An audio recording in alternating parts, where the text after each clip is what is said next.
everyone. My name is Terry Pellegrini. I'm a master gardener with Stanislaus County, and I'm here today to cut my thyme to get ready to make some thyme infused vinegar. As you can see, my thyme plant here is quite bushy, and it really is in need of good haircut.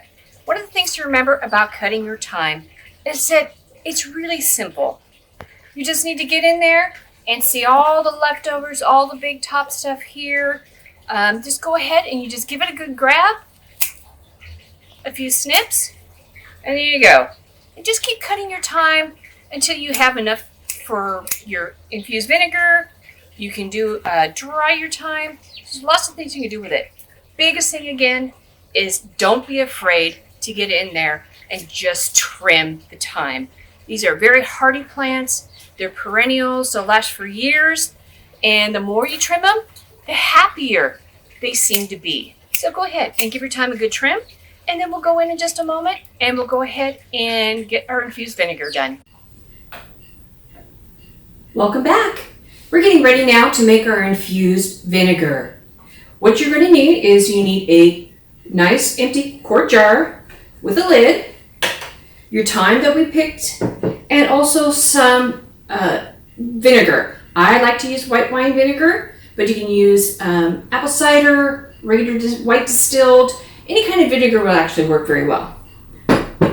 So what we need is our thyme, nicely dried, cleaned, and checked for any ugly leaves or anything like that. We want it to be as whole as possible. And then we're going to stuff that into our quart jar, keeping it quite full. Use as much thyme as you would like.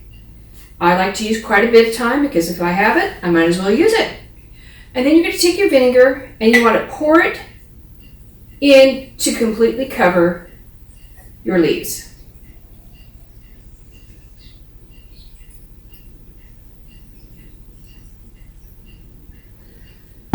Now if all the stems are sticking out, just take a spoon or something, press it back down in and try to get it underneath that vinegar. Don't worry if it does stick out a little bit. You can always push it down again later because there will be some settling and some things there. So go ahead and get that all pushed down. And then we're just going to put a top on it and jar it up.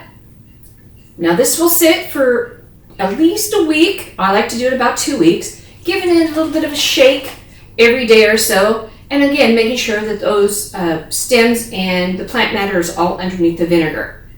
In about 2 weeks, go ahead and try it. Take a little taste. If you can really get that thyme flavor, then you're good. If you'd like it a little stronger, take the old plant matter out and replace it with new plant matter and let it sit for another week until you get the desired taste and strength that you want. When you're done, go ahead and decant it. I like to use a little bottle with a little stopper on it. It doesn't have to be anything this fancy. You can also just reuse your quart jar if you want, but make sure that you do label it because I have made stuff and forgotten to label my jars and have to figure out what is in it. So a nice decanter. You can use your newly distilled vinegar, nicely infused with your thyme on your salads. You can use it in stir fries or sprinkled on veggies to give them a little kick. Also remember that this method here is easily used for any other plants such as basil, tarragon, oregano. You can use all of them to make an infused vinegar. There you have it. Here's our thyme infused vinegar. I hope you enjoy it and we'll see you soon. Thank you very much for being here.